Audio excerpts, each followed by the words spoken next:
Lean in, boys, when the chance You're not getting arises. hot spots on my head, are you?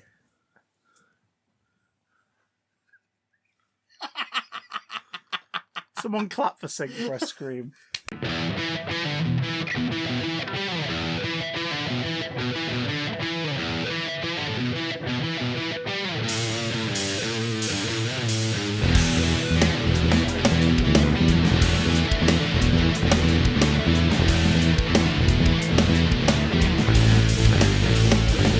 Knock, knock, let the devil in.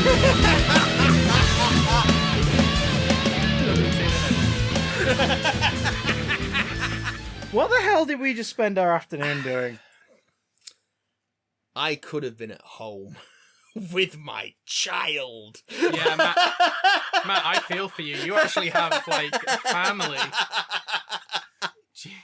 Were you not worried that, like... Are you not worried now that it's going to affect how you raise your... She's going to have forgotten what I look like. Could you imagine? Well, it doesn't matter if she remembers, because you're going to come back looking very different. Maybe it's for the best. I have changed. Could you imagine if she took such offence that you watched this instead of spending an afternoon with her? I mean... She was like, I don't know who you are anymore, father. She takes offence at everything. That's true. I'll leave the room. She takes offence. Well, what we did this afternoon is pretty much to fulfill a prophecy. We felt like we owed it to the universe. And Wait. Which universe? Which universe are we in? I'm done with this multiverse shit. Cool. Yeah, there's going to be spoilers for the movie we're talking about from the beginning. We're not even going to separate it. What we are going to do is say, it's your fault. You listened to the first two. So we felt we had to do this. So if you don't listen to this one, fuck you. I mean, that was kind of the attitude they took with the film itself. As well, yeah. Well, let us Billy Treacy, if that is indeed your real name. Is it your real name? Just about, yeah. For now, when the witness protection starts, things will change. But it's partially your fault we did this. Was it? Yes, because back in 28... No. It's entirely his fault we did this. this. Fair. Yeah, because John and Dan are not here to defend themselves, so the blame must be placed upon you. They're both in different countries right now. Yeah, and they fled the country. There might be some for this. correlation that they've aligned it just. It's been deep seeded. It's been deep seeded. Yeah, one got married just so he could honeymoon at a specific time. Yeah, and the other one started a career in animation across the sea to avoid Venom 3. Back in 2018, we were like, because we read comic book. I like Spider-Man. I wasn't particularly interested in watching the Venom movie. Neither were you particularly. I was going like, maybe, whatever, we'll see, whatever. It was in the era of us having Odeon Limitless, so we were like, let's go see all the things. Anyway. But we were in a rush. And then you, John, and Dan said, have you seen Venom yet? We went, no. And you went, right. Okay. You have to see it, like, soon. Can we come with you? Because you'd already seen it. Yeah. And I watched it again. What? Why? I can't remember anything that happens in that film either. Mistakes were made, is what we're saying. I remember... the thing I remember clearly about the film is how in the opening minutes, Carlton Drake, who's the character played by Riz Ahmed, is taking, like, he's the head of the Life Foundation, basically, and he's taking the kids around, like, the school group, and one girl asks a question, and the lads laugh at her, and he's like, no, and he goes, like, don't be afraid to, like, be curious, like, that's a power. What you've got there is like, strong, like, your inquisitiveness is like, what makes you, like, a brilliant mind. And then he gets up and they move on, and he doesn't answer the girl's question. And I remember in that moment, turning to look at you three, and the three of you were all just like, staring at us. I mean, it wasn't just that moment. We were doing it for the whole film. But, like, that was the first indication of that film of, yep, that's the level of care that's been put into this. And no, like, it was a character moment to show that Carlton Drake was ignorant of other people's wishes and desires, and do they definitely play it? Wasn't because they just forgot to write. Did they play it that way? No, of course they don't. I was going to say, if I was playing Devil's Advocate, that's where I'd be. And it ain't Riz's fault. It's not really. Oh, bless him. Like... I love that man. I've worked with that man. He's a sweetheart, and I wish him nothing but the best. And by nothing but the best, I mean that they don't ask him to come back to play the role in a Sonyverse movie. Big up Riz Ahmed. I wanna put some blame at the feet of There's a list. yeah, I left of Kelly Marcel. One letter off Okay. Marvel. Coincidence? Yes. Yes. Kelly Marcel is the writer of all 3 Venom movies, and Not the sole writer. not the sole writer, but the common denominator, the constant thread, the Or indeed architect, the writer of Soul. the architect. Did she write Soul? No, I No. don't know. She didn't. The architect of the Venom trilogy, so much so that her directorial debut is Venom: The Last Dance. She's put a stamp down and gone, nope, I've got to do this. Coach, get me off the bench. I want this one. And from a filmmaking perspective, competently directed. Yeah. Some interesting shots. For a directorial debut, like, you know, like, do you know what? Look, it scenes made sense visually. You could see where everybody was. It was, and I'm not saying that to be derogatory. I mean, like, no, that's adequate colour. Here's the thing. I'm just going to put my Yeah, Martin the- Scorsese eyebrows on for a minute and be like, where have you been keeping that? are these like... I do feel like a lot of these sort of big budget studio movies now aren't necessarily made by a sole director. Like, there's a team that does your action, and then there's a team that does like your location stuff. There's by committee elements to all and of these things. and the director has less and less of a hand in a lot of these parts of it. Ooh, pardon me. That's the Venom 3 Getting getting to me. emotional. Yeah, yeah. So Leave her alone. I'm just saying, like, no slight on Kelly Marcel's skill as a director, but like, if we were talking about like an equivalent Marvel movie, like the Eternals, for example, like there's a person for those action scenes that isn't the director of Eternals. Who directed Eternals again? Oh my god! See, I'm really annoyed that I don't know off the top of my head because I think everyone sleeps on that movie. Yeah, I think everyone sleeps on that movie. But like, oh shoot! Right, hang on. I'm gonna really. It's gonna upset me when I read the name. When I read the name, it's gonna upset me that I didn't know. Chloe Zhao. Chloe Zhao.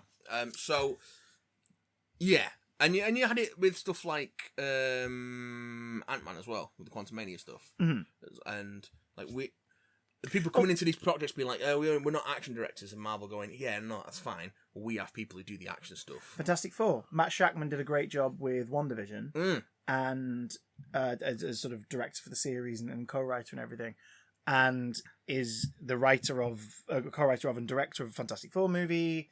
One of the reasons why I'm quite excited because I liked his work. But with that one, that film started shooting with a release date of less than a year after the start of shooting. So you have got to look at that and go, yeah, they've already decided what the action set pieces are, and the effects Apparently teams it's have begun on that way in advance. Apparently, there's also a lot of practical stuff. Yeah, there's been that Fantastic little Four. peep of the thing, or at least So- the costume worn for reference on set. So that will probably cut down on post. Stop talking about potentially better Anyway, movies. But yeah, I mean, I don't know if that is Sony's pipeline. I mean, that's what Disney do with the Marvel stuff. I don't know if that Sony have a similar pipeline. Sony are bigger on reshoots. They have been on reshoots. Craven the Also, Hunters had like as a lot. Because they As had a so much fun studio. filming it, they wanted to they film want it to do again. it again. As a More of them. dare I say that as More a studio, Sony are on order of magnitude less competent and consistent than something like the Disney machine, for better or worse. Like the Disney machine is many things. Some of them wonderful. Some of them wonderful, some of them absolutely not. But consistent is one of the things that it is. Everything is at least a certain level of quality, even if that level of quality isn't necessarily world-shatteringly good. Even something like Quantumania, which I was warmer on than you, but At least because it was your first night at the cinema in a while. yeah, You're just excited. But like, it was at least They did my boy MODOK so dirty. it was competently made. But that being said, with that consistency comes a level of, what's the word? Temerity. A level of playing it safe, which you don't see with something like Venom: The Last Dance. You can't use big words like temerity with 3 white men like, stood in front of action figures talking about films on the is- internet. You can't get that big. Venom: The Last Dance is not playing it safe because it's just weird. It's weird. And not like good weird. Not bad weird. Just weird. As an overall experience, I'd agree. I do think it's got a fucking piss poor script though. Oh, granted, yeah. Yeah, like almost every character introduction involved a character explaining exactly who they were and what they were doing. yeah, Like I mean, I appreciate you need expedition and you've got to have it in there so that people know what is going on. And it's a bit unnatural because it's a film. People don't talk like this in real life. No, exactly. Even in the best films, people don't talk naturally because it would be really shit. Because it would just be people going like that. Yeah.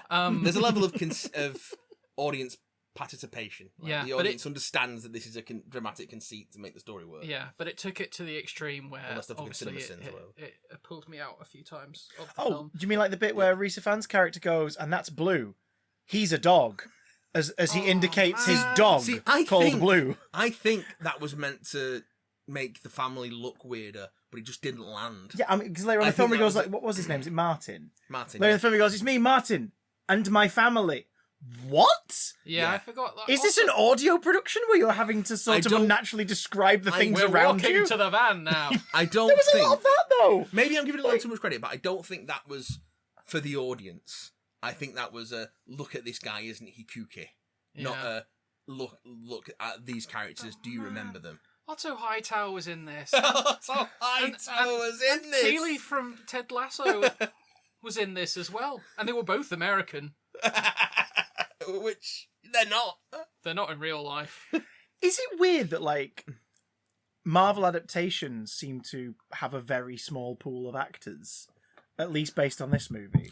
Well, no, because we had a lot of people who've been other parts in other recent Marvel films playing new parts. For Marvel Studios, not for Sony. But Sony did double up here. Risa Fans. Yeah, they did double up. The Lizard, and now Kooky Space Hippie Guy. They're different timelines. They're different Different universes. Yeah, sure. And we're done with this multiverse shit. Like, What happened to the barman? Yeah, what did happen to the barman? He got taken away and then wasn't back in it again, but he was in all the promotional stuff, doing the junkets, the red carpet. Maybe there's a post credit scene that we didn't stick around for. Do you know what? I'm actually gonna check that. I don't think there is. Don't care. He is MODOK in this universe. You know what? I'll go for another MODOK. Oh shit! There is a post-credit scene. A panicked bartender escapes the burned remains of Area 51 as a black cockroach crawls out of the rubble next to a broken vial that previously contained the sample of the venom symbiote. They're gonna make him Venom. They're gonna be like, oh, actually, his name was Lee Price. Oh no, this guy's Flash Thompson in this universe. It'll be the soldier whose legs get chewed off by the thing. He's credited as Thompson. Shut up. No.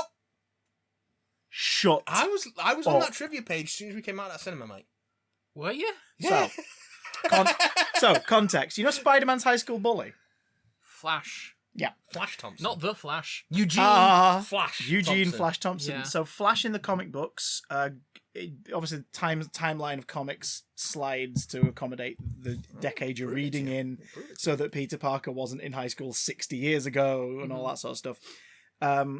Flash Thompson goes to fight in Nam.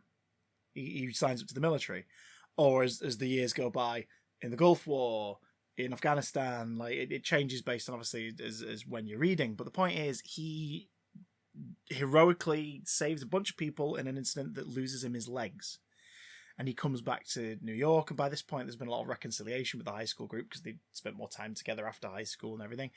And he's a great character, isn't he? By the 2000s, it's the JMS run when he comes back, isn't it? They give him a lot of depth. Yeah, he's brilliant, and his relationship with Liz, and specifically his relationship with Betty Brant, is fantastically done. And then Rick Remender takes over to write a new Venom comic, and there's a new spin on it. The symbiote and Eddie haven't been together for a while. It's most recently been with Matt Gargan, the Scorpion, who's been the Spider-Man of Norman Osborn's Avengers. So essentially there's been a black suit Spider-Man on the Avengers that were being run by Norman Osborn, and everything's bad and scary, but that's not too important. Point is, symbiote and Eddie haven't been together a while. The government get hold of it, and they start the Agent Venom program, where they are going to bond it to a soldier to do covert ops missions on a restricted timeline for the US government. So you'll have it attached to you For no more than 48 hours, you are equipped with stuff that is going to shock it out of your body, and then they reclaim it, and that's it. And you get paid a shitload of money, and it's all hush-hush. And Flash, feeling useless and wanting to do something for his country, is pulled into this and signs up to do it. So if you've ever seen... because he hasn't got any legs. Yeah, oh god. So if you've ever seen a Venom that looks like a tactical suit with like sort of lenses rather than the white eyes, then that's Agent Venom. And it's I think I have the whole... I'm pulling up a picture now. Yeah, there it is. Like, there's the whole run of Rick Remender's Agent Venom there on that shelf. And a bit spills over. There he is. Looks like that. Oh, I see. Incredible. Tactical. And obviously, the threat of it all is that it's the Flash Thompson who idolised Spider-Man in high school. He always loved Spider-Man and hated Peter Parker, but loved Spider-Man. Gets to be the superhero now that he's a lot more mature and he sort of knows the stakes of what can happen if lives are lost and people are in danger. He gets his own kind of arch villain because a version of Jack-O-Lantern, so literally a Green Goblin kind of knockoff, becomes his villain because he maims him in his first mission, and then Jack-O-Lantern's like, "Oh fuck you," and becomes a really, really sadistic version of that sort of character. Jack-O-Lantern. Flash gets like separated from everything for a while, and him and the Venom symbiote are bonded longer, and the longer they're bonded, the more this thing starts to kind of wake up because it's heavily sedated at this point. And the more it starts to reawaken, not as like a voice in his head, but of him being more violent himself. Doesn't like he attacks somebody and he's all monstrous. It allows him he's like, to... no, and he's like sort of pulling it back in, like, what the hell, what's going on? He's allowed to indulge in his baser urges. Yeah. So it's brilliant storytelling because it's sort of, it's not Venom, but it uses the toys in that toy box to tell a story.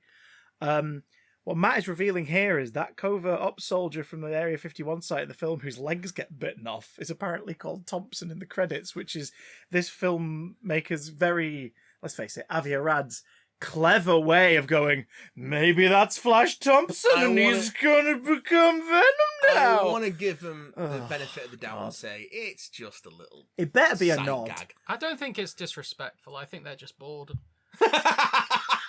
Someone was bored. You got to call them something. I'm bored and I want to make money. I know. And they'll be like, well, they're not going to enjoy the movie. You might as well put like a bit trivia into the credits, so they've got something else they can talk about on their podcast for a bit.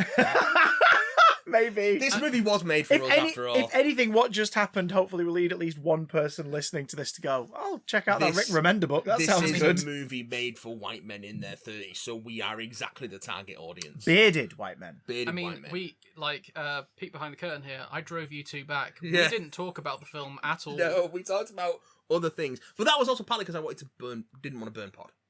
Burn pod. Yeah, of course. Yeah. Dirty boy. I don't want to get it all out afterwards. We've got to wait till we're in front of the microphone. Do you know what, let's do like a play-by-play. For those who don't care about spoilers but are like, what's it about? We've already spoiled it. Yeah, so well, we're doing spoilers throughout this, but like, let's do sort of leg shoes off. There a we play-by-play. That's the biggest thing that happens. So, carrying on from, not from the end of Venom 2, carrying on from the mid-credits joke scene of Spider-Man No Way Home. Yeah. Venom is zapped back to his reality, but also leaves a bit of himself behind the bar in his reality. Sure. Yeah. Because that was in the trailer, confusing the fuck out of everybody, going, wait a minute. Viral spread, isn't it? Hang on. Or whatever Which he is says. such a weird... So Venom's just shitting out little Venoms now. Yeah, apparently so. But the last time that happened, he created the villain of another movie. Yeah, well... Yeah. Yeah. Venom's stupid as fuck, isn't he? Like, the actual character not gonna happen again. Listen, on his planet... It's not going to happen again. Because there's not going to be a Venom 4. Well, you say that. Well, you said, on my planet, I'm kind of a loser like you. Yeah. Except this film retcons that. No. No, this film reveals that he has a codices in him. He has a codex. He has a codex in him. Codixi. So, yeah, but that's not because he's not a loser. No, Because but how why does a has he codex- got a codex?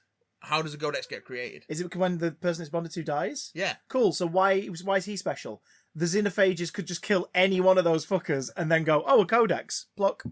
Yeah, but if you get wood chipped, a symbiote can't bring you back. Oh, it's so dumb, isn't it? I liked that. I loved really it. like that. I thought that was a really Okay. cool design. Cards on the table, best thing in the entire movie was the execution of and any scenes involving the xenophage. Yeah. It's a great monster. They're really It's cool. horrific to look They're at, really, and really cool. it was genuinely the most alien thing in the film. Remember the Tomorrow War? Oh, Christ. The Chris Pratt Amazon. Oh Prime right, I thing. thought there's a Marvel story with a name No, like that. So I no, thought you meant no. that. Yeah, okay. The spikes in that. It felt a bit similar to some of the design, the work they did on that. Oh yeah, Um, yeah. Or maybe I've just seen a lot of multi-limbed I mean, creatures with 3 tentacles. True, but like Um, it did fairly look a lot like Xenophage from the comic. I mean, yeah, Xenophage. It appears in like one. I can't remember which story. I've got all the Venom books there, and I can't be asked. But I've got the story that is in is on that shelf. I mean, you could be somewhere. asked reading them, so you've already got further than I did. True, but like so. I don't have the love for Venom as a character that Chris does, though. Yeah, but let's make it clear. let us make it clear. The comic book character Venom is where my love begins and ends for that character. I don't really enjoy any adaptation that's ever been done, bar maybe Spectacular Spider-Man and the PS5 game I was going to ask Spider-Man how 2. you feel about the Spider-Man. I 2 like line. that a lot. A lot of Venom fans hate that because it's not Venom, and I'm Well, like, a lot of I people don't. hate it because none of the characters are sexy enough. Jesus. No, but like, as far as like the Venom element is concerned, they hate it because it's not Eddie and he's not acting like Venom and he's just a mindless like. Yeah. He's part of a. Did you play this game? I did, yeah. So you're already kind of familiar with Null and the symbiote hive mind to a point, because that game, without ever really saying it, introduces the concept of there's someone out there that wants to come here. And that's why I like that game, because it was like, we're not going to adapt Venom outright. We're going to make it a tool in a story that'll tell, a different tale about Peter, Harry, and unfortunately, sidelined Miles. So it's confirmed that Venom is a tool. Yeah. Okay. Well, in that film, Reinforced by this film. in that game, Venom is very much just a monster and a plot device that unlocks characters' fears, inhibitions, paranoia, but is ultimately a creature that's like, no, I've got a mission and I'm going to use the voice of the Candyman to bring something from space. That was the voice of the Cookie Monster. Nom nom nom, be my victim. Nom nom nom. Oh boy, oh boy, oh boy, oh boy. So this film sort of supposes that Venom was always a lot more important, or at least was potentially going to be more important. No, it doesn't. Well, why is he the one? He's by accident, Cool. Patrick Mulligan dies and comes back to life. but not. Why has he not got a codex? He doesn't die. So Okay. you're reading too much into this. This film reveals that Venom has a codex. Venom has a codex because a codex is created when the life forces of a symbiote and its host get combined when the symbiote resurrects its host, essentially. Now, this can only really happen by accident. Venom isn't special. Right. Venom isn't special. Venom doesn't have a codex because he's special. Venom and Eddie together are special because they have a codex. Cool. I'm not saying it's a good plot. Yeah, line. no, it's definitely not good. I'm just saying No, that what because- you're doing is ascribing importance to it that the movie doesn't give it. Fair, It's not fair. like it's I mean, it does explain it in great detail with flashbacks. Yeah. It does kind of talk to you like you're an idiot, which works for me because I am an idiot. But like it also explains it with flashbacks so that people who don't remember the first two films can be like, did that happen? Yeah. And then you got 3 minutes of thinking. Eddie forgot it. Well, I guess he died. Eddie at forgot one that he point. died. Yeah, even Eddie was like, "It's a good thing we haven't died then." And Venom's just like, "Well, there was that one time." Yeah. At one time at band camp. At the end of the first movie. But yeah, Venom isn't special inherently. Right. So, follow-up question. The codex in this film is revealed to be a thing that can free Null. It's the key to Null's cosmic prison. Yes, which in this is the planet, but it's basically just a chair. Yeah. So Because the his king's codex got can a set him throne. free, and when you see it in the vision, it's even got a little hole that the codex goes, Yeah, because clicky, it's like a clicky. little. Cool. They- Why is his prison reliant on a random stone that exists in the spine of someone who might exist at some point? Also, why doesn't he come out?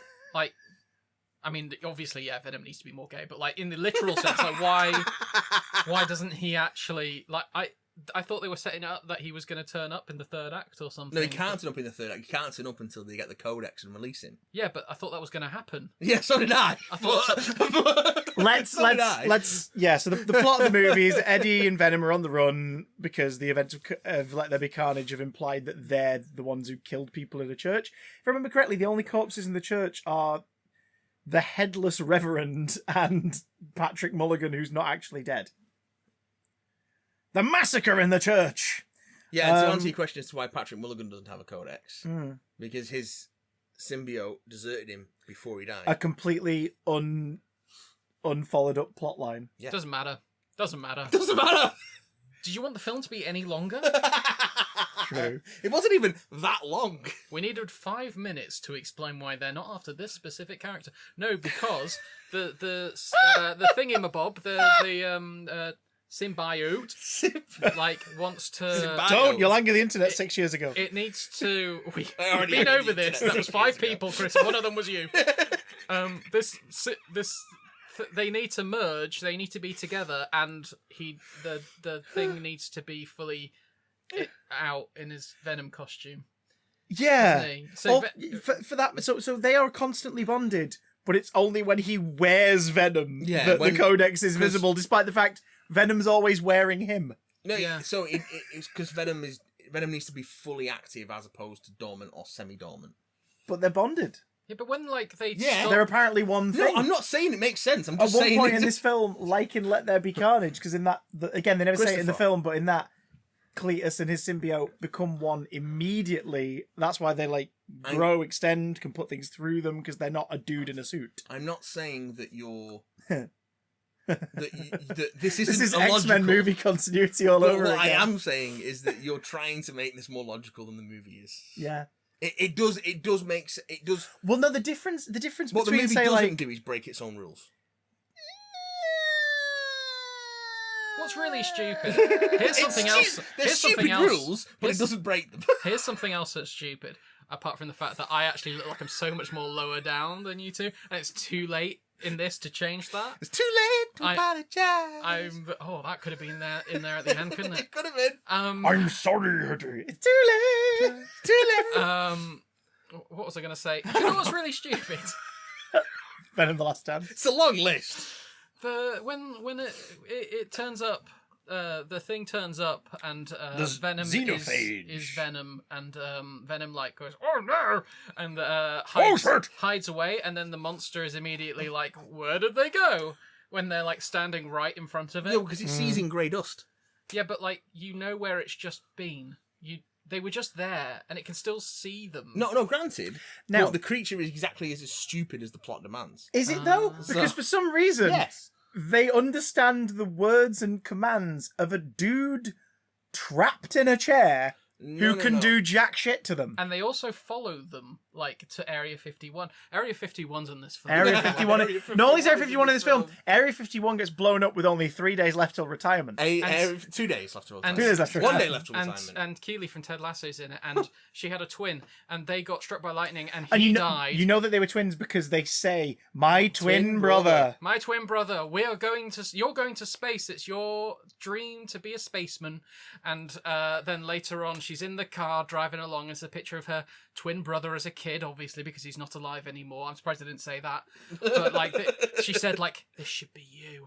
And it's like, does that imply that she says this every day to this photo? Yeah, Because probably. nothing kind of... Sorry, she lives his dream later on of becoming a pink goo monster. She does live his dream of becoming a That was pink monster. agony for those keeping It score at was home. fucking agony, but that's beside the point.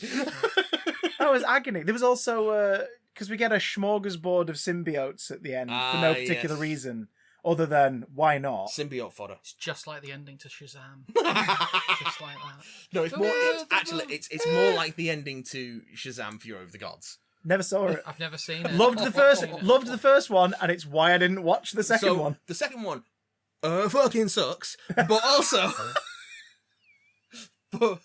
also, the Does second one ends with. Shazam like endorse any political figures at any point in this film? It sucks so hard that it turned its lead into a Trump supporter. And then he made Harold and the Purple Crayon because that was a film that was a thing that was begging for a film. Can't wait for the Penny Crayon movie where she's like a Fuck me. 37-year-old woman living in an apartment and she's a drunk We're and just gonna she has to age up reconnect with her this childhood or toddler something. character to be fucking whatever.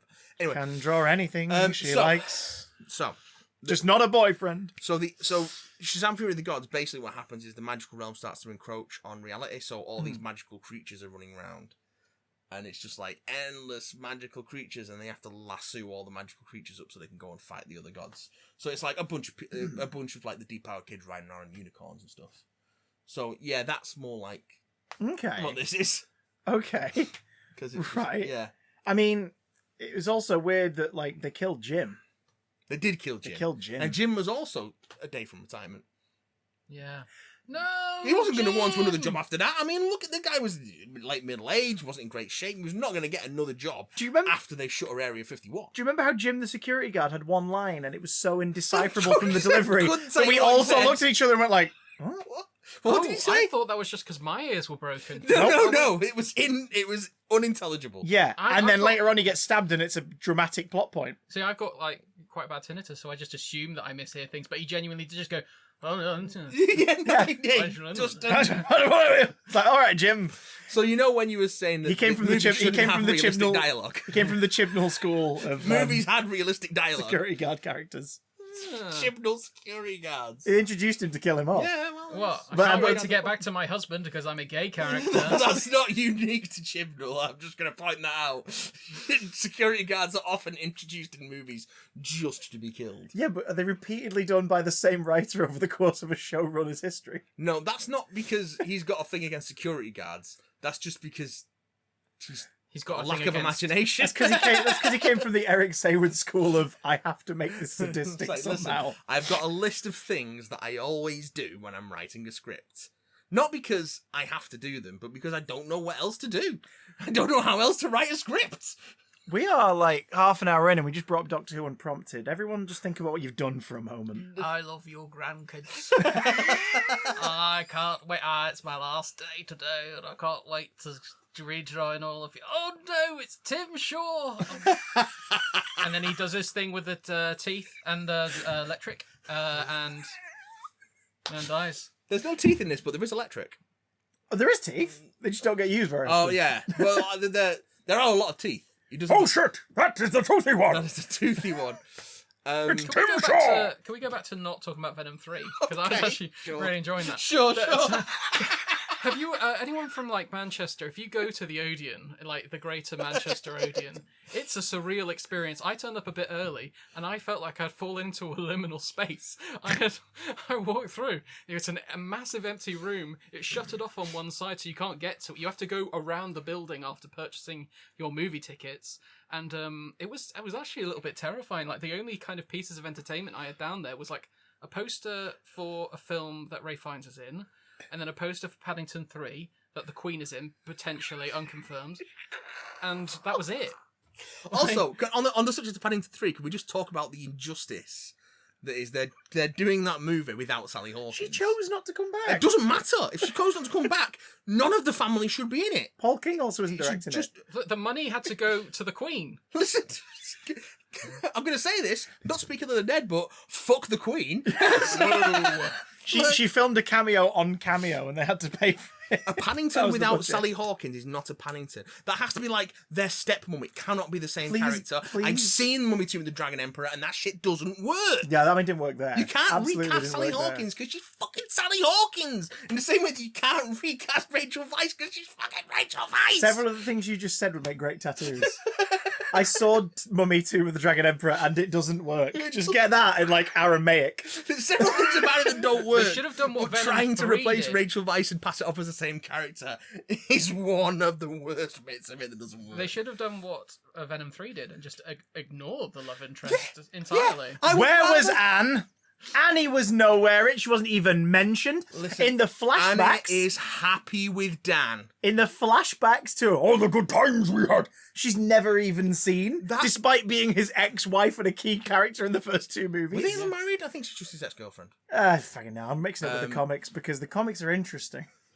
Yeah. Stupid, but interesting. Until you get to the 2000s. Stupid and not interesting. Until you get to the 2000s and suddenly it's Rick Remender and Donny Cates and they're doing great work. But Is anyway. so she's with the new fella. Is he Yeah. really nice? Is he wholesome? He wasn't, because that was the joke in the first movie was let me like, get my movie oh, trivia fuck out your new again. boyfriend. And then he was actually a really nice So, guy. And it was yeah. like, and by the I like end of number 2, it's like, we really like each other. So similar kind of dynamic to the Santa Claus trilogy.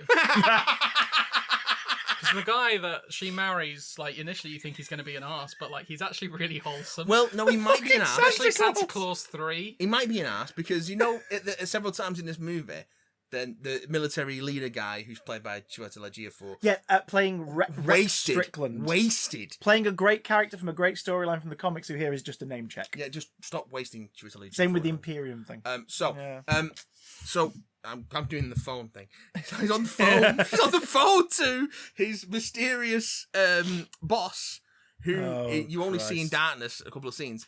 That character is played by Scott Reed, who is the same guy who plays Dan. Reed Scott. Reed Scott, who previously portrayed Dr. Dan Lewis in the first two films. Yeah. Voices the head of Imperium. He is credited as Dan. He's credited as Dan. Yeah. Even though he doesn't, Dan doesn't appear in the film. Dan, the head of someone who's going to be important that isn't. Kind of looks a bit like the villain in the second season of Digimon. What's his name? The one where he's got hair and goggles. Very specific pull. Is it Ken? Is there a Ken in Digimon? He's just Ken. I don't know. I remember sitting him in a dark room full of screens, and that's essentially what that was. I was watching it like, this place doesn't exist. But then again, I was thinking that earlier when I turned up to the cinema, and it was just a liminal space. This is not a real place. If we turn away from it and turn back, it's a different place. It's changed. As above, so below. As above, so below.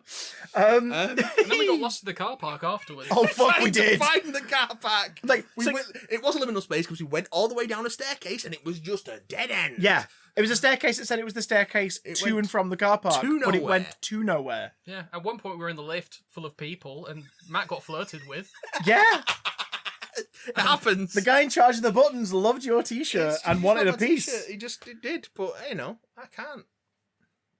I can't. That's what it says underneath. The Dadalorian. I can't. It says Dadalorian, by the way. Yeah. And it's Mando and Grogu. Yeah. And on the back it says, I've seen Mummy 2 of the Dragon Emperor. It didn't work. There we go. Hey, Crochet Grogu. It's really nice. Beautiful. Beautifully made, unlike Venom 3. He's good. Is there anything else we have to say about Venom? Yes, many so things. much. Right. Many things. Can I vent the useless shit? And by vent the useless shit, I mean mention things that are from the source material that the film either didn't understand or just did for a name check. I would say no, but you can do it anyway. So cool. So, Rex Strickland, Chiwetel Ejiofor. Rex Strickland is part of the Imperium storyline. So the thing is, Chris, is that you and like maybe two other people care about these characters in the first place. place. Oh, no. No. See, this one's from the Donny Cates run. A massively celebrated run. At least 3 people. Oh, fuck you guys. Buy a comic book. Anyway.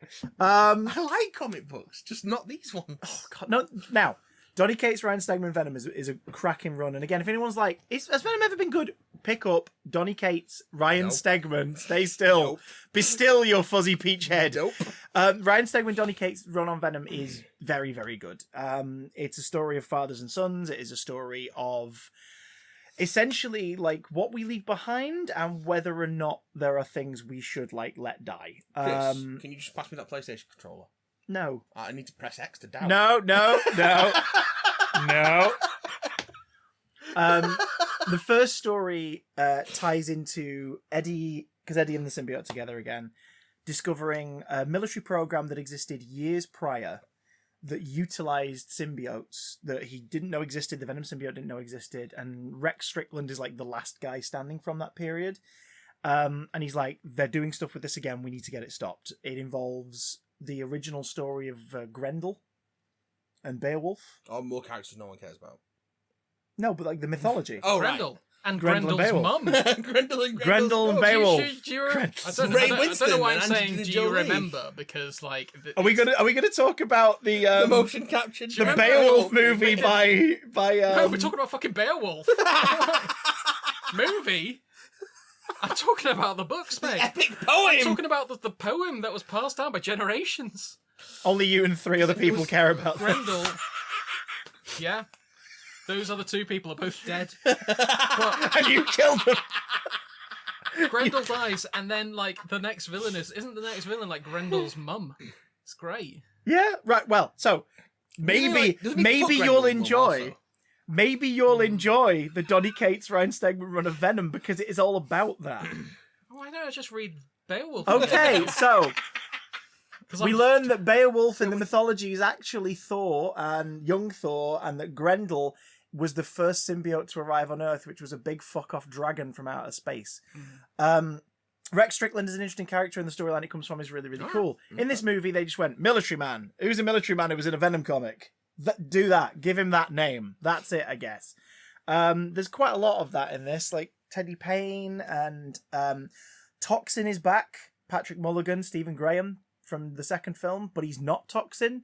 Apparently, the Toxin symbiote, the thing that woke him up and brought him back to life, just fucked off screen and is never mentioned again. Yeah, but, it's like, oh, it abandoned him. But they give him a Left him to symbiote die. so he can be a vessel for them to talk to symbiotes. Oh, is this the guy that looks a bit like a mermaid? Yeah, Yeah. which was sort of Lasher or Phage from the 90s shite. Again, They were basically green No random one symbiote. else cares about those characters. A symbiote who, I guess the budget didn't extend to give him a mouth that moves. No. Because, like, Venom and Carnage in the last one, like, enunciating and the lips and all this stuff, and they've always got a shit-eating grin, but the mouth still kind of synchronizes to speech, whereas this one just sort of goes, while it just depositing exposition like it was a Wikipedia article being read aloud. Speaking of, Null is the antagonist of the movie, kind of. He's the That's threat on the Knull. horizon. For those not for those following along at home. Where is he? He's on a shelf around here. He's behind you on the floor. Don't bother getting him. It's a shit figure. Oh. But, Is this the guy that looks a bit like Christian Bale in that 4 movie? I'll say so. see, here's the what thing. is really weird is you've just made a massive connection without realising it. So shut up, Chris. I'm going to explain this one. Now, I can do it. I can I've do Oh, it I hate Venom intelligently. comics, he says, and then goes, now sit down while I explain a Venom comic No, to you. no. I've watched half of Thor 4, That's the correct medical amount to watch before destroying brain cells. but I've watched all of Venom 3, and I noticed a connection. So the connection is Right. In The- the comics. in the comics, Not in the I thought you said films. you were going to let me explain. For legal reasons. In the comics, I didn't say I'd let you explain it. Well, I've got I it. just shut up while you decided to. I'm gonna. So Gore, the God Butcher, the titular God Butcher, he's empowered by the Necro Sword, Yeah, which is this sort of two fighting gods fall from the sky, Yes. and he claims a black sword from a no. black Stick armored into the important creature. bits. No, yeah, but that's what it is. That's what he takes. But it's this strangely Living. symbiote-like thing. It's that a symbiote. The It's sword's a a symbiote. symbiote. It's a symbiote. It's the first Um, symbiote created by Null at to the give dawn it of all things. to give it its full name as given in the Thor comics, and I'm disappointed because they haven't done the full version in either of the two adaptations that this popped up in. It is all black, the Necro Sword, the Anagi Blade, Slicer of Worlds. Mm-hmm. It's a symbiote, but not like in the bonds to someone and they Yeah. do a thing kind of way. It's Null created the first symbiote. Right. Potted history of Null, literally 3 sentences. Before the universe, there is nothing. Its blackness and Null exists in that blackness. The Celestials create Well, the there's something universe. then, isn't Right, yeah. The Celestials create the universe and bring light to it, and Null is offended by that. Celestials, the big tall fuckers who exist in space, and Eternals, and the floating head of one in Guardians, and all that shit. None And of this matters, Null by the way. goes, I hate that. So he builds a forge out of nothingness, crafts a sword, all black, the Necro sword. the Anaya Blade, Slicer of Worlds. Fucking nerd. And he takes it to the Celestials to kill them as revenge for Yeah. spoiling the perfect darkness and nothingness he existed in. There are too many of them, and eventually he is felled in battle. That is the crater site where he and a celestial warrior land in. Gore takes the sword from the seemingly dead creature. At the time when that was written, Null wasn't a thing. Yeah, Null is sort of wound back into Yeah, this when later on. the writers who created Donny Cates and artist Ryan Stegman create Null a few years later, they go, that was Null. Jason Aaron in the Thor books is just like, that's a dark sword from these two warriors that fell.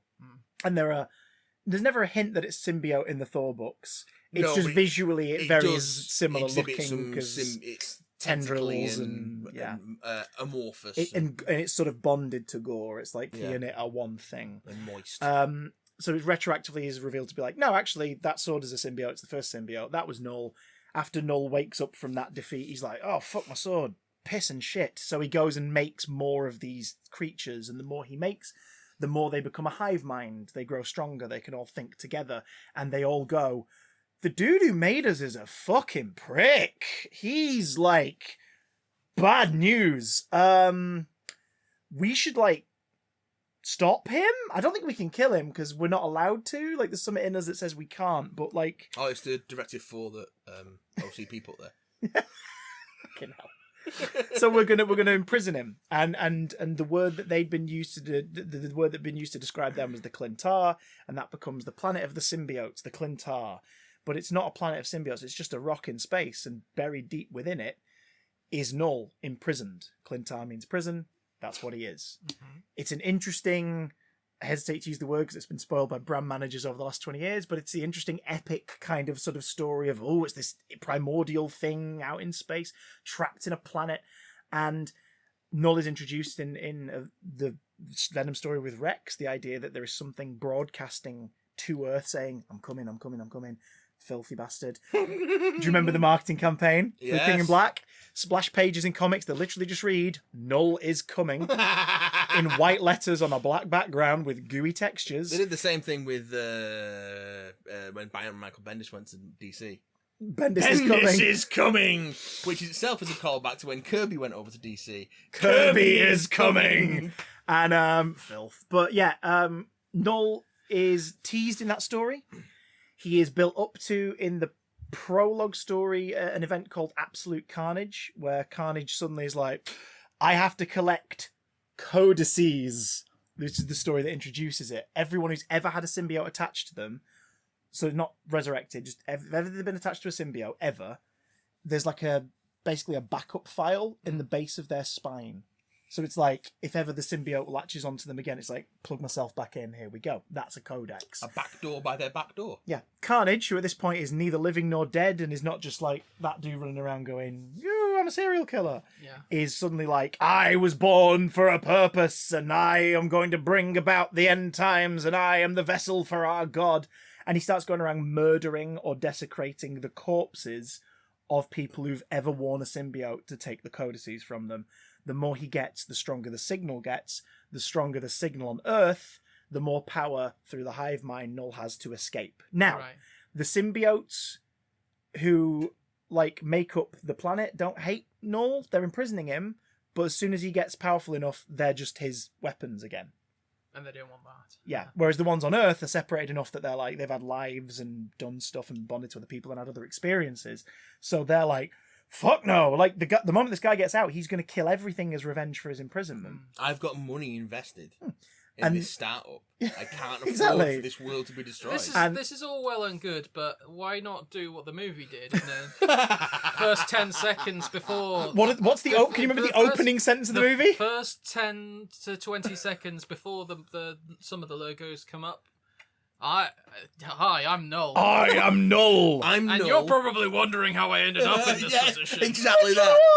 It was, I'm Null. So I'm in dumb. prison. There was darkness. Light came. I hated the light, so I made stuff and killed it all. And then they put me in prison. And but I'm coming because I can get out. It's a bit like the Horned King's opening scene in the Black Cauldron, where it's kind of just Don't kind drag of the reels Black off. Cauldron down into this. Do you not know how much? I mean, it would have been much more effective if his initial entrance had been at that banquet scene. Or he'd been voiced by John Hurt. Yeah. No, but Andy Serkis is a close second. I get the feeling he only did Venom 2 so he could get a contract to do more things. Sorry, I'm still thinking about Black Cauldron. Fair play. Just you picture Gurgi, it'll get you through it all. I will trade his crunchies and munchies.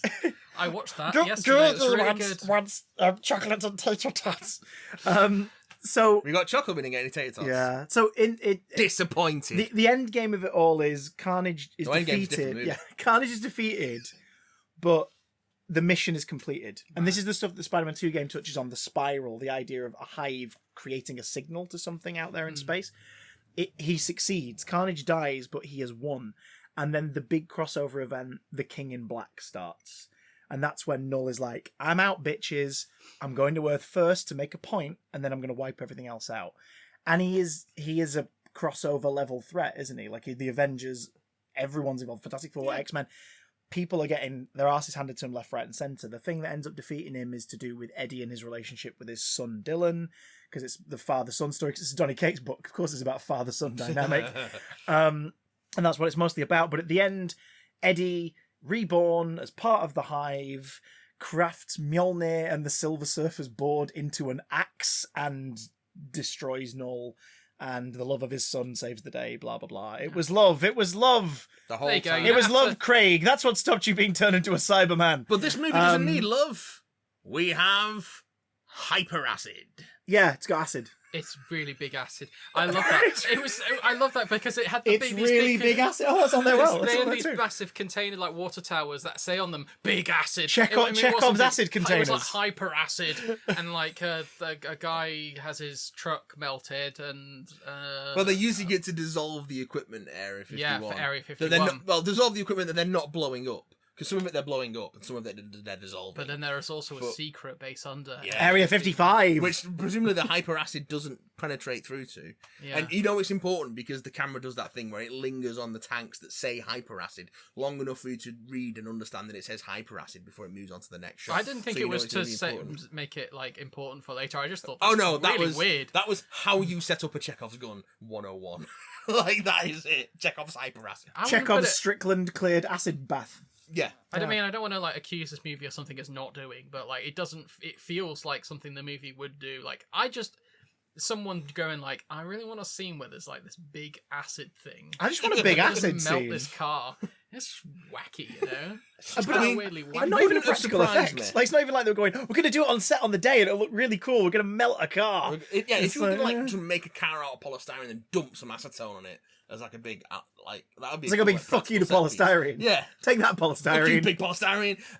The way you like, squeak makes me go, ooh. Yeah, like that would be a cool practical set. But that'd be a cool thing to do in like a weird indie student movie where you've got no budget, but you get enough polystyrene to make something that looks like a car from a distance. Yeah, if it's a really big film, they use a lot of polystyrene. Yeah, Like loads. like, but that's how you would have done that. Like, £100 worth of polystyrene. Like, you know, you That's go to what they fancy would've We can done on- only do this once, folks. that's what they would have done on 70s Doctor Who. In fact, that's what they did do on 70s Doctor Who.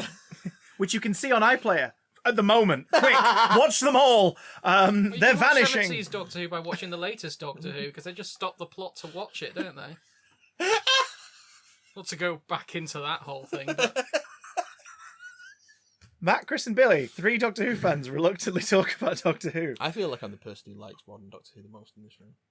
I fucking loved Boom through to The Legend of Ruby Sunday. I'll die on that I hill. thought you were going to say boom through to completion.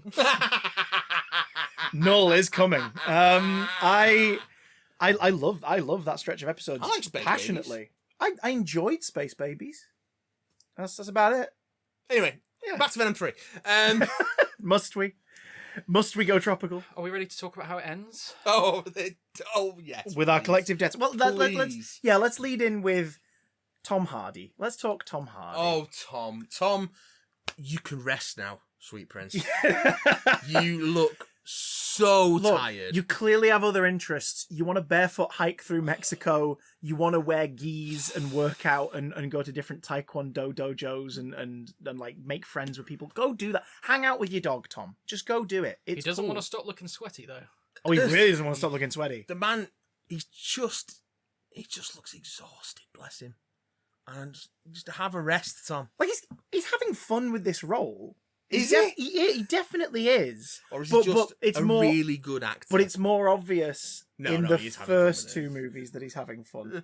In this Yeah. one, it's mostly him having scenes where he's just sort of going like, "Shut up," quietly to himself, and that's kind of it. So he has a hangover through the entire film. Yeah, because he's been transported through a multiverse twice and is also drunk. It should have been Venom 3 The Hangover, shouldn't it? Venom the Hangover 3. The Hangover 3 Venom. Give Todd Phillips a both movies. sequel that he can call his own. You get what you fucking deserve.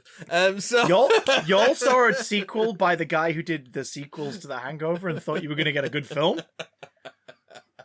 Really? Oh. He didn't have another Scorsese film to rip off. He had to come up with his own idea. You thought it was going to be good? Anyway, So the movie ends. So the Yeah. movie ends. There are credits. they Bish bash tell, bosh. they film tell you made. who's in it. Billy's just made his Uber Eats order for the curry and he's ready to run. I'm having a Thai curry tonight, and I need to get back because I'm Oh. getting poppadoms on the way. Yeah, you are. And mango chutney. And mango chutney. I'd see if we missed anybody who's like, oh, fuck's sake. Right, so, I just want to point this out. I point this out to you during the film. Yeah. So, Peggy Lou, who plays Mrs. Chen, the convenience store owner from the first 2 movies, shows up in If Vegas you in this knew film. Peggy Lou. Peggy Lou, as Mrs. Chen, has played that role in as many movies as Tom Hardy has played the role of Eddie Brock and Venom. But they've both played the character in 2 separate franchises from the Venom franchise. Tell me more, Christopher. Isn't that just fucking weird when you think about it? This whole thing, the fact that we're having this conversation, the fact that we are Tom sat Hardy's around Venom. the table Tom Hardy's Venom. in November of Yeah. 2024 talking about fucking Venom 3. Tom Hardy appears as his version of Venom in 4 movies. 3 of them are the Venom films, and 1 of them is Spider-Man No Way Home. Peggy Lou appears as Mrs. Chen in 4 movies. 3 of them are the Venom movies, and 1 of them is Spider-Man Across the Spider-Verse. Great film. Lest we forget. Meaning, by just default, Mrs. Chen is the only character from the Venom movies to have been in consistently the best thing that any of these characters have been in terms of quality of cinema. Across the Spider-Verse is easily the best movie any of these characters have been in. That's weird to me. That's really weird that, like, she by default survives the Venom trilogy by being in a much better film. And it is, by all accounts, doing pretty well. Yeah. Winning big at Vegas. Oh, So- fuck, that's so weird. Like, And that... they have So- I honestly thought, I turned to Chris at one point Yeah. and I was going to like, is Venom going to fuck Mrs. Chen? And I said, no, I think Mrs. Chen is going to fuck Venom. Same I think it's going to thing. be the other way around. Same thing. There's an element of sexual tension there, not between Mrs. Chen and Eddie, between Mrs. Chen and Venom. She put a finger in my chocolate and fiddled with my it's- tater tots. I I had to say that. Ah, She's, Venom, purposefully puts himself in danger because he wants to dance. yeah, If with you- Mrs. Chen Sorry, specifically. I don't want to... Guys, take a break for like 10 seconds. This isn't aimed at you. This is aimed specifically at some people on the internet. If you love the Venom movies and have ever made a single derogatory comment about the Megan Thee Stallion twerking scene from She-Hulk, go fuck yourself. Really, really, really painfully. Oh, fuck yourself. Thank you. Just wanted to say that. Right, back in the room. Back in the room. So Venom dies at the end. Venom dies We're at the allowed end. to say that, aren't we? He is dissolved Venom dies, in the hyper acid. but Eddie lives. Yes. Yes. And it ends with a montage of All their best moments. Yeah, we get a clip show. Eddie walking through the streets of New York City to Where he's based now, I guess. with the song that plays. I'll remember you, mate. You're a good one. I can't remember Yeah, now. no one cares about the song. Dreams bring back all the memories. That's the one. Yeah, The memories. and because And all their memories. memories are sat on a rooftop talking to each other. Yeah, no, because it does the actual it does montage flashbacks. But first off, it has flashbacks to earlier in that film. Yeah. and then it also has flashbacks to the first 2 films. Oh, all of these flashbacks, Eddie's having a miserable time. Yeah. It only flashes back to like the second one like twice. The rest of them are all clips from 1 and 3, and one of them is a clip of Venom that Eddie wasn't in, where he's in the club with the glow sticks dancing by himself. Eddie wasn't even there for that. That too. wasn't for Eddie. That was for us. That was for us. Why not memories of him making awfully violent breakfast and we their find domestic arguments we between find each out other? during this film that Venom and Eddie have been together for a year. And they're So best friends. And they're best friends, Oh, God. which means that Eddie's a lonely bastard. that Eddie has been having the worst year of his life. Yeah, has he actually convinced himself that they're friends, or is it just an after effect of a symbiosis that he's like, I'm gonna miss you, buddy? When really it's like, no, it's just because essentially you've just had like an organ removed Fucking as Stockholm far as syndrome is your what it biology's is. concerned. That's Yeah. it's precisely what it is. But this iteration of Venom, you could very easily just make him a nice guy and make them be friends and have them bond over silly little things like chicken nuggets and shit. Which they kind of do. Yeah, but Yeah. they sort of do very briefly, but like they You don't. make me get rid of my chickens, or whatever it But was. you It was don't like, you don't what? have him like enjoying that. You have him exasperated for any of those things. Yeah. You don't have him actually like, I love this guy. He's kind of kooky. I feed him chocolate, and to be honest, I kind of like the chocolate too. So it's a win-win for both a bit of us. chocolate. But no, it's just kind of like, stop! I don't want to give you any more chocolate. Do you remember how the movie also sets up the idea of like, maybe we could settle down and have a family? Like that's a thing that Eddie in the first movie, yes, he was obviously in a relationship that was long term, I and don't maybe think wanted they're to do that. setting that up. I think what they're doing is it's Venom reflecting on the fact that they can't have this life. But at this point, they don't know that they're going to die. No, they do. And also, can They we do. Can we talk about the fact that the Venom symbiote just casually mentions that, oh yeah, because I resurrected you, we're actually going to live forever, and they move on from that, and never touch on it. Well, they don't need to because one of them dies at the end. Yeah, Yeah, but they die. but at no point does Eddie go like, wait, hang on, what? I'm immortal? Why did you never tell me that? You know, what I mean, Well, it's not anymore. Yeah, exactly. The film introduces concepts and then moves the fuck on. Like, it doesn't matter. But you can tell It's- Tom Hardy was involved with this because he made sure that Venom definitely was dead and Yeah, is not he coming back. Harrison Forded it. Yeah, Harrison he is Ford dead. Venom is dead. But no, he's not, Venom because is dead. the extract of the Venom symbiote at the post-credits scene exists, and also Noel looks directly down the camera to tell us that he's going to be free, the world will burn, and we will watch. Coming back, motherfuckers. Question: why did the xenophages, which in this appear to just be like fucking rats hanging out in a tunnel, why did they listen to his? Hey guys, I'm Noel, and I kind of need you to go and find a thing for me. Well, it's the same Why? as when I'm in a room with you. I'm not actually listening to what you're saying, but you- you're talking, so by extension, it looks like I'm listening to what you're saying. You guys are talking, and I'm waiting for you to stop talking so I can say, I've been listening to Pink Pony Club recently. I'm not a Chappell Roan fan, but I'm a Pink Pony Club person. I really like that song, love the synth.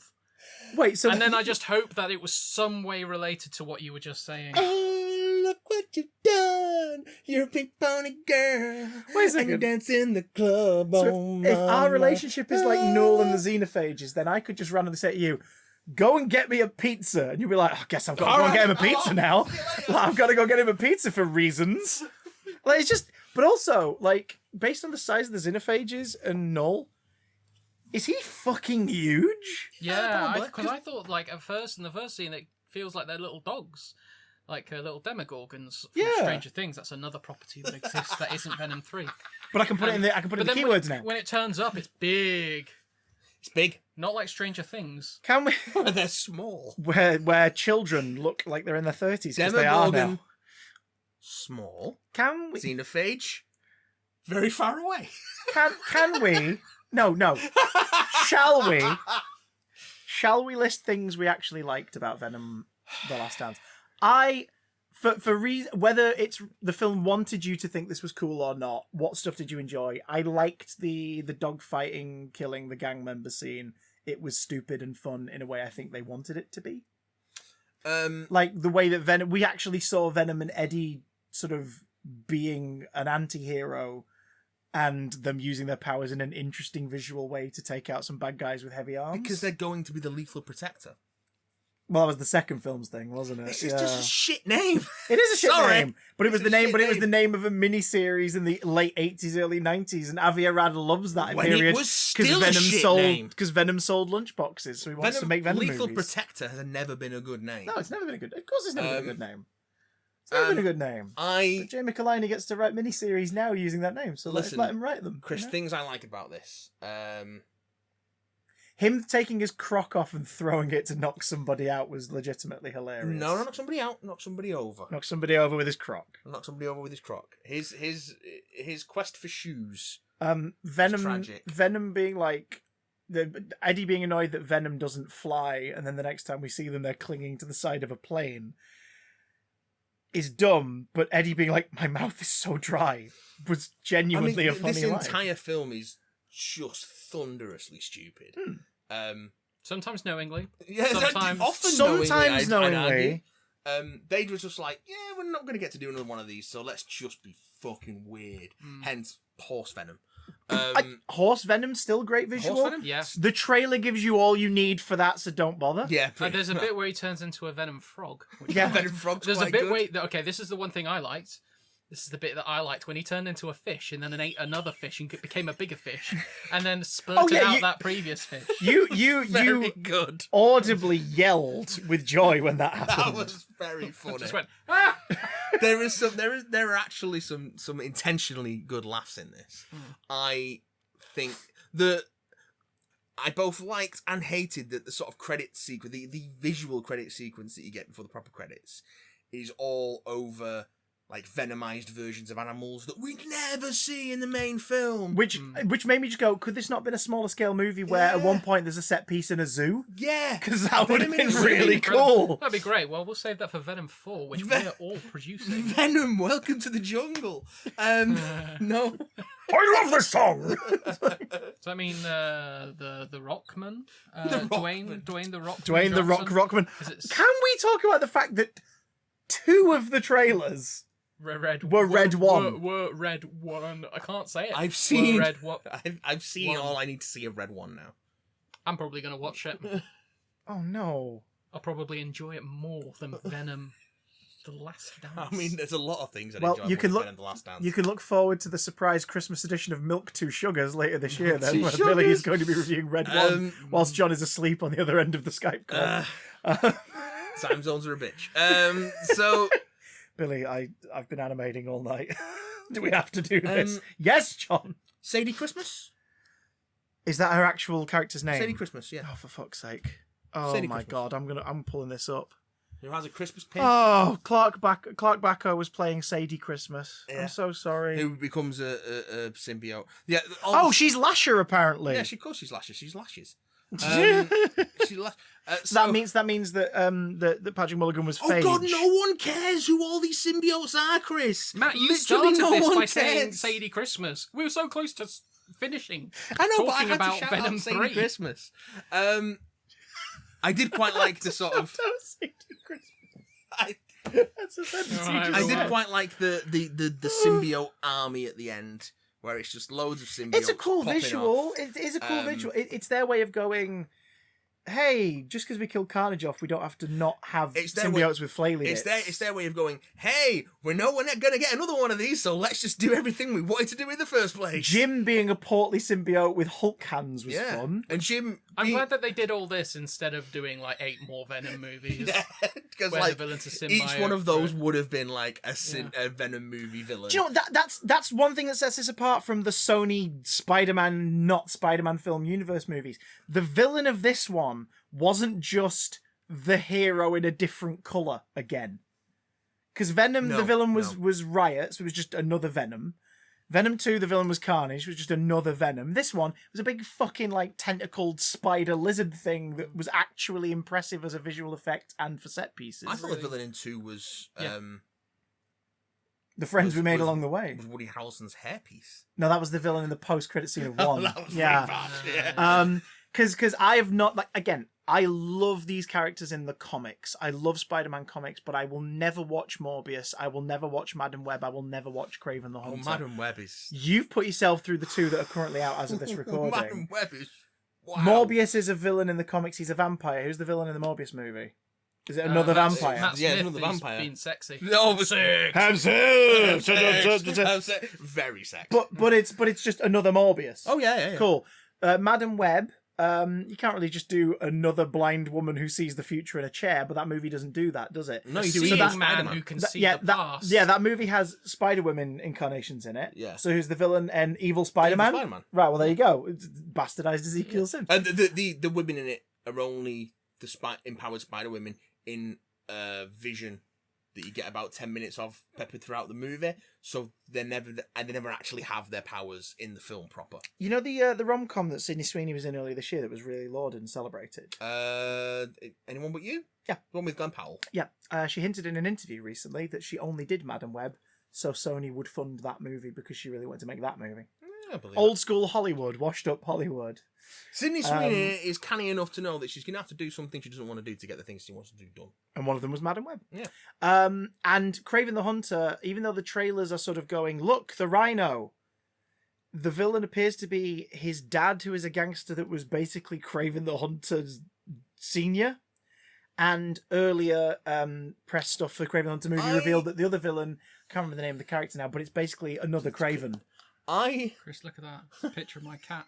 She looks like Venom. Waiting for you to yawn. get She home. looks like Venom. Just waiting for Billy to get home. She looks like Venom. All I'm saying is that Kraven She is your Venom.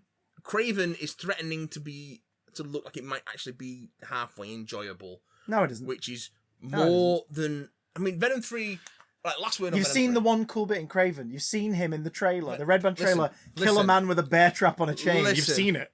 Venom 3, Venom The Last Dance. The Last Dance. We had fun. Yeah.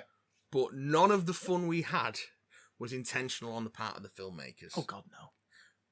Which puts it above Madam Web, where there is no fun, intentional or otherwise, to be had. It's just sad.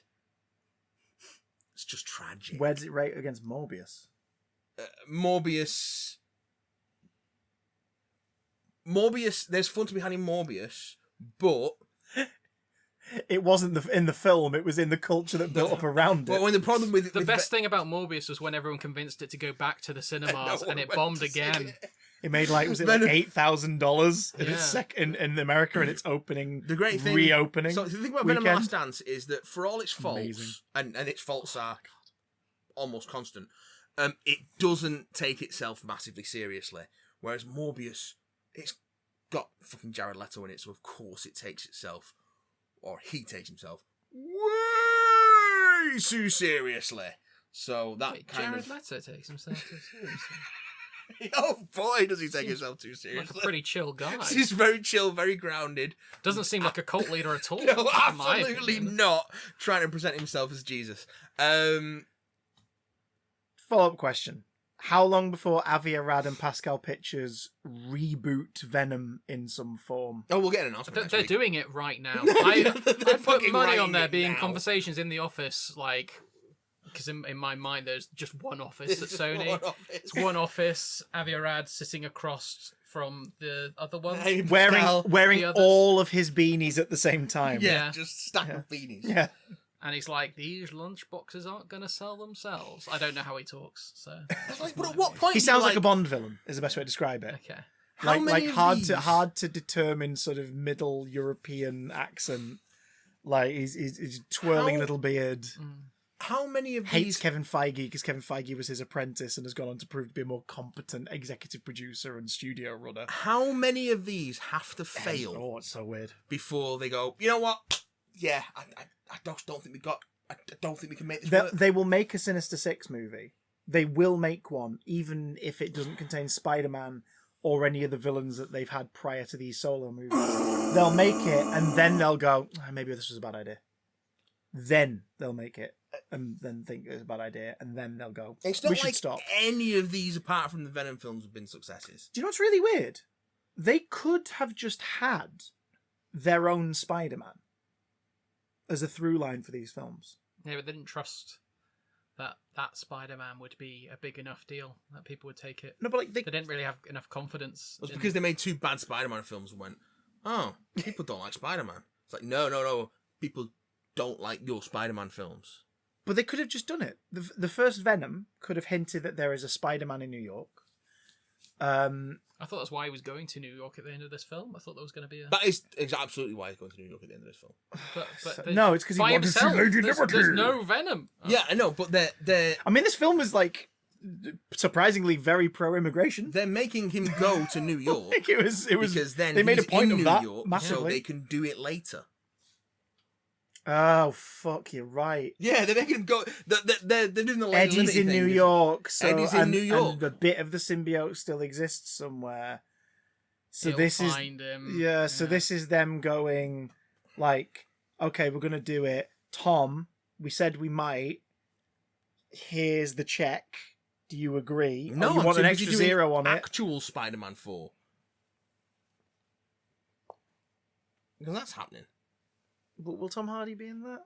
No. Sony want that to be a multiverse story, and Marvel Studios want it to be a grounded story. Yeah, no. and the it's not. majority of the story want to see it want it Oh, to be yeah. a grounded story. When you said Tom, I thought Tom Holland, not Tom Hardy. That's Oh why. right, no, yeah, no. Well, I mean, let's be yeah. honest. They've probably had that conversation Yeah, because those two have said like, yeah, it'd be cool if we were like we got to fight each other in a movie. but They've that's not said gonna that a happen. bunch. It's But not going to happen fuck me sideways. on camera.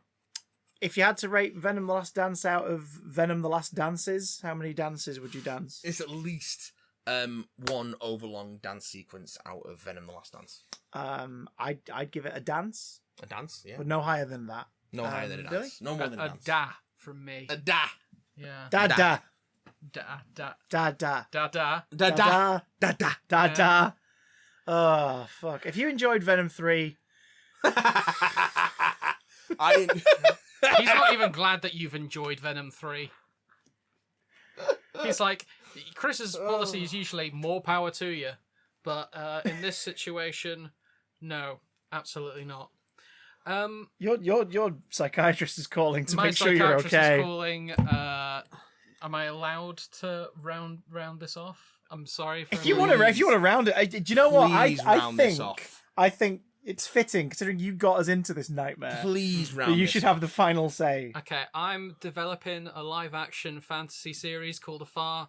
It's gonna be great. There are gonna be puppets. It's like D&D meets Jim Henson, meets Game of Thrones, meets Lord of the Rings, meets Avatar: Last Airbender. Why not? All of that kind of stuff tonally.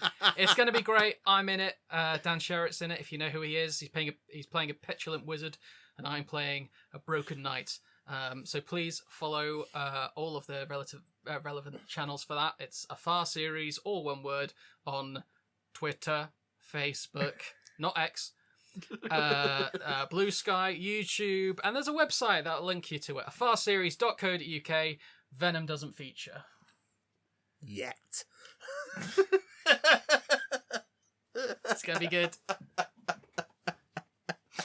going to press the stop button now, because that is the only note I want to leave people on. Go watch Afar. Go watch Afar. Don't watch Afar. It's not out yet. Go watch it. Go wait for it to be